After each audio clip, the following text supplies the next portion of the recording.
good handling truck, obviously. So mechanically center the corner, the truck will turn. But also, when he gets that nose out below the truck he's trying to pass, that's more aerodynamic downforce on the front end, allowing him to complete that pass. So we're running 150 miles an hour down to the corners, 120 when we're trying to make these passes. You think aero downforce doesn't help? You get down there where Matt can go, you can take advantage of that. Cameron Haley continues to try to lap by Herman Quiroga, the 77 truck.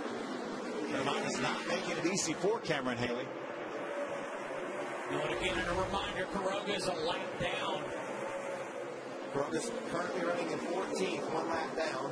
Joey Coulter is in the lucky dog position right now. He's a pretty good race ahead of Quiroga. There you can see Coulter just a couple of trucks up. So Armand's on a couple of agendas. He's needing to go past Coulter so he can get into the free pass position, but then he's got a lot of heat from a top 10 running truck from Cameron Haley. I think he's more concerned about passing Coulter than he is holding up Haley right now, Phil. Yeah, and I think there's a couple schools of thought. When he's racing side by side with Cameron Haley, that's slowing down both trucks. So he's losing ground to Joey Coulter. So it may be more beneficial just to let that lead lap truck go, follow him, and if he can make his way by Joey Coulter, follow him through there. By the way, 90 laps complete, 85 to go, and we go back to Ray Dunlap. Well, thank you, Steve. What an incredible run today for Matt Crafton. To have not qualified, started 30th, and raced his way up. He's currently in 4th position right now. Their first round of pit stops was on lap 70. They took 4 tires there, and we listened in on the radio after that, thinking about what might come next in today's race. Can't make it to the end, can we? No, we can run about 70 laps, peak, maybe 72. Yeah, 10-4. Hello comes at 30. He's going to take left and try to, or right, I'm sorry, and one cannon. I think he should make it to the end.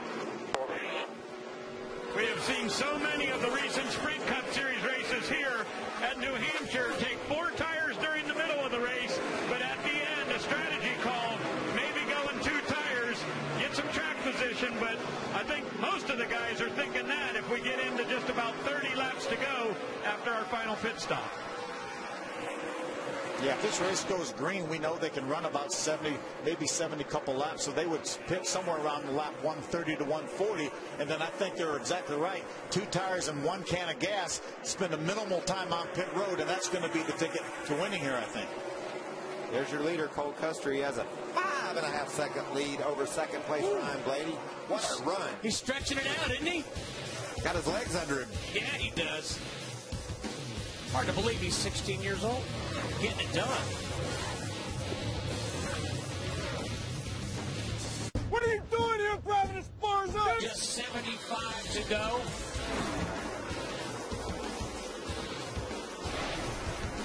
The UNOH 175 underway here in New Hampshire.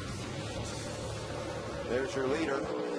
As a matter of fact, it's been all Cole Custer this entire race. Still has. The only laps he hasn't led were the 3 that Eric Jones was able to stay out longer when they made green flag pit stops. Look at that truck. He's just operating so smoothly. Oh, TJ Bell up high. That's going to bring out our first caution of the day. Boy, this is going to be right in the window where they may or may not be able to make it from here. Wow. So the first and only caution comes out on lap 101.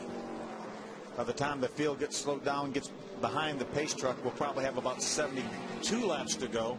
And that's going to be right in the window of making it the rest of the way. We've had a few green-white checkers here in the past. Yeah. Joe Shear Jr. trying to make the call right now. He's going to tell this gas man to make sure you pack that thing full in case this thing goes green the rest of the way.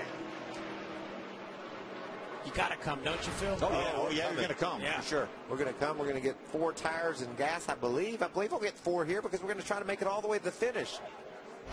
That was the longest green flag stretch ever to start a Camping World Truck Series race here. As I said, this is the 17th event for this series. Longest ever to start the race. At the top of your screen, you see TJ Bell. Looks like he may have had an issue. Maybe a tire went down there and just the truck went straight. There it is right there. He makes a little bit of contact. He got to slow down a good bit before he got to the safer barrier. Still left some debris out there.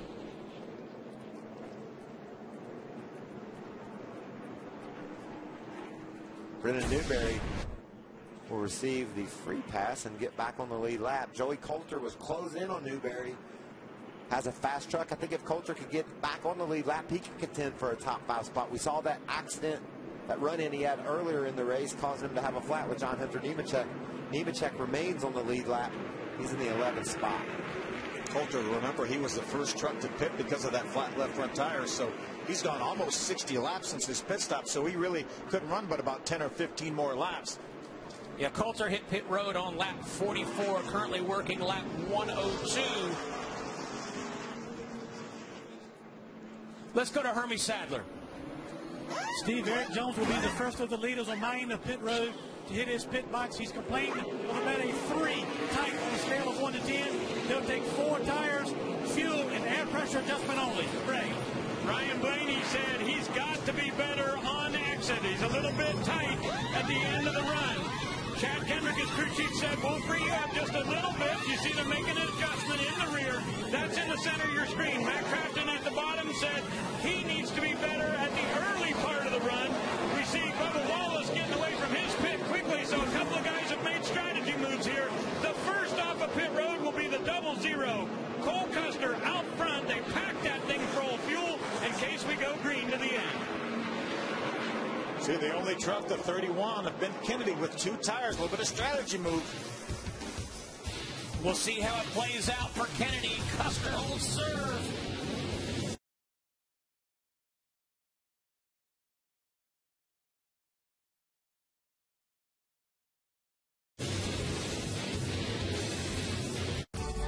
There's a place where the nation's largest RV company keeps getting bigger. It's where being number 1 just isn't enough. Welcome to Camping World. With towables starting from $99 a month and motorhomes starting from $369 a month, it's the only place that upon purchasing your RV grants you immediate access to the Good Sam Elite Loyalty Program, valued at over $2,000. Trust us, being number 1 is nice, but getting even better is what defines us. Your adventure begins at Camping World. Twins Cliff and Chris Paul made it their pursuit to pass selflessness onto the next generation. I got it. On the court, little Chris's signature alley-oop-de-doop drew the attention of local scouts. While off the court, little Cliff assisted neighborhood children from his own State Farm branch. The Pauls knew a little assist goes a long way, no matter who it comes from.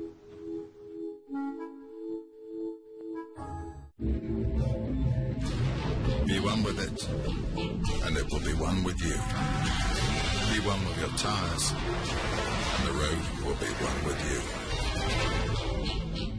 you. Hang up tires.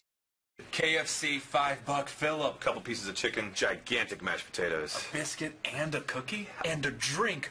You can eat the cookie first if you want. If you feel that way. It's your choice. It's amazing. Every summer, my Nana sends me a check for $5. It's a pain to cash, but when I do, I can buy all of this for $5. I need to write her a thank you letter. Yeah, you probably should have done that way long ago. Let's chow down. Spork.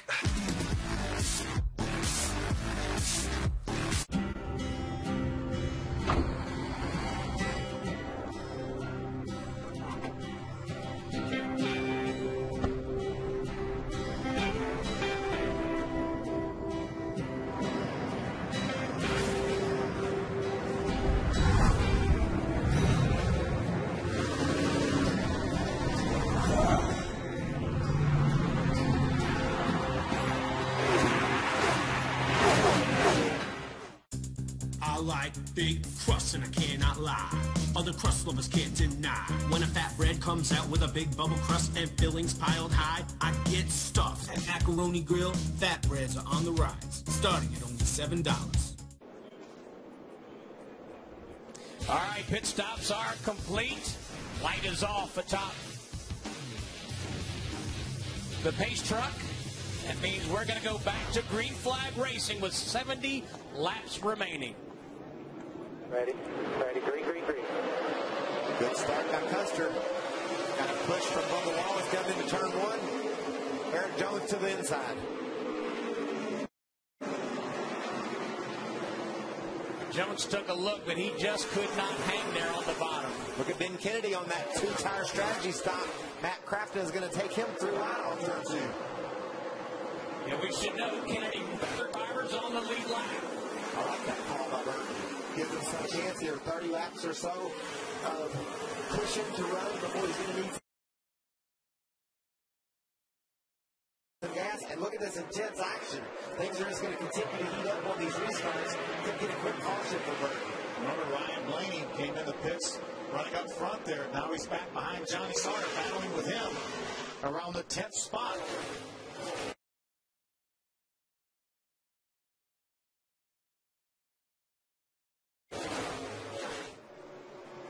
We talk about track position, maintaining track position. Cole Custer did it, and Ryan Blaney did not.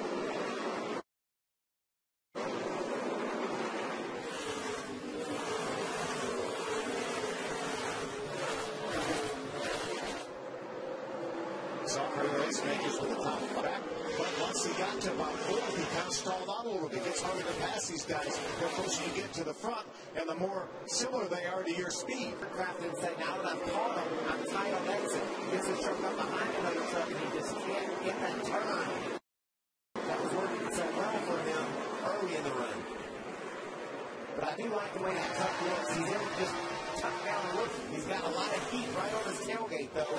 So Kennedy will have to run the laps of his day right now to try to keep from losing that track position. Hermie Sadler. Well, Steve, right behind Crafton, battling right there to the inside of Darrell Wallace Jr. is the 17 of Timothy Peters. Now, they've been slowly gaining on the 17 truck pretty much all day. The truck has been too tight. Last time on pit road, 4 tires, they raised the track bar, and they really think Timothy's got a chance to get up here and mix it up with these guys up front. But a solid day right now for the 17. It is intent, trying to 10th and 17th. Look at Blaney back there.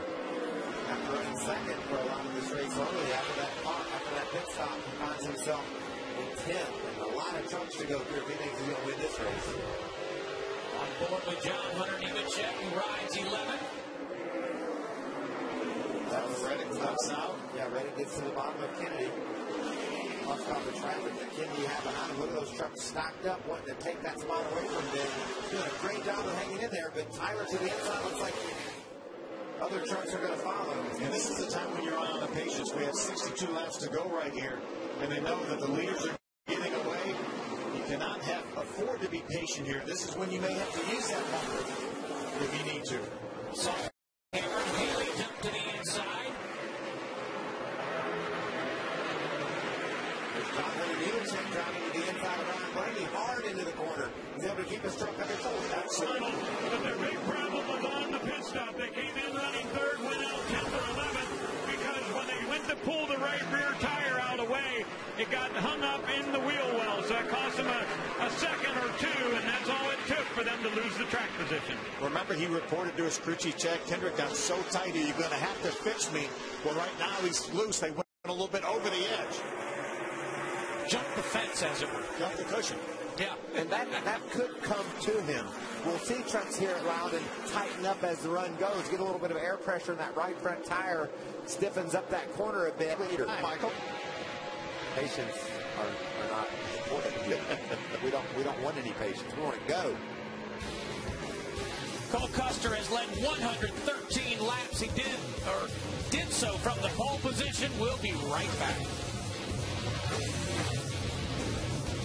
Milk.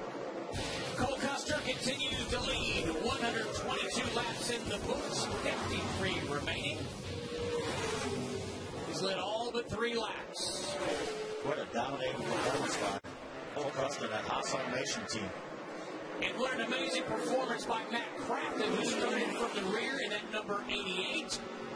But he has been working and working and working on Aaron Jones, just cannot get around him. In fact, let's listen to some radio chatter from Matt Crafton's team. This thing's just hard to pass, or what? Yeah, we just get to him and just kind of stops about one truck length behind. Just get tight behind him, I think. Yeah, he's just way worse behind him for some reason. 2 of them, he just gets to a truck length and just stops. Frustrating as a driver. We talked